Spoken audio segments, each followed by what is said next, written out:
তো বাইরে গিয়ে দেখি রাস্তায় চারিদিক জলে জলমগ্ন, মানে ভেসে গেছে। তো তারপর রান্না করতে চলে আসলাম। এদিকে আমার কাশ্মীরি আলুর দমটা প্রায় রেডি। এই যে তারপর বানিয়ে ফেললাম তোমার বাসন্তী পোলাও। তো পোলাওটাও কমপ্লিট হয়ে গেছে। দেন চান ঠান করে তো খেতে বসে পড়লাম। এদিকে আমি খাওয়া শুরু করে দিয়েছি, আর পাশে বোনও খাচ্ছে দাঁড়িয়ে দাঁড়িয়ে। তো বোন এদিকে আবার খেয়ে দিয়ে ও বললো কেমন হয়েছে। দেন তারপর চলে গেলাম নৈহাটি স্টেশনে। নৈহাটি থেকে ট্রেন ধরে যাব হচ্ছে কি হুগলি স্টেশন।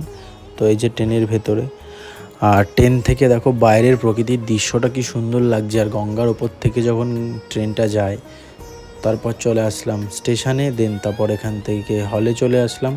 আজকে আমি কল্কি দেখতে এসেছিলাম। আমার বইটা খুব একটা ভালো লাগেনি। তো তোমরা কে কী কল্কি দেখেছো আমাকে অবশ্যই কমেন্টে জানিও, আর তোমাদের কেমন লেগেছে সেটাও জানিও। আর এরকম ভিডিও দেখতে চ্যানেলটাকে সাবস্ক্রাইব করো।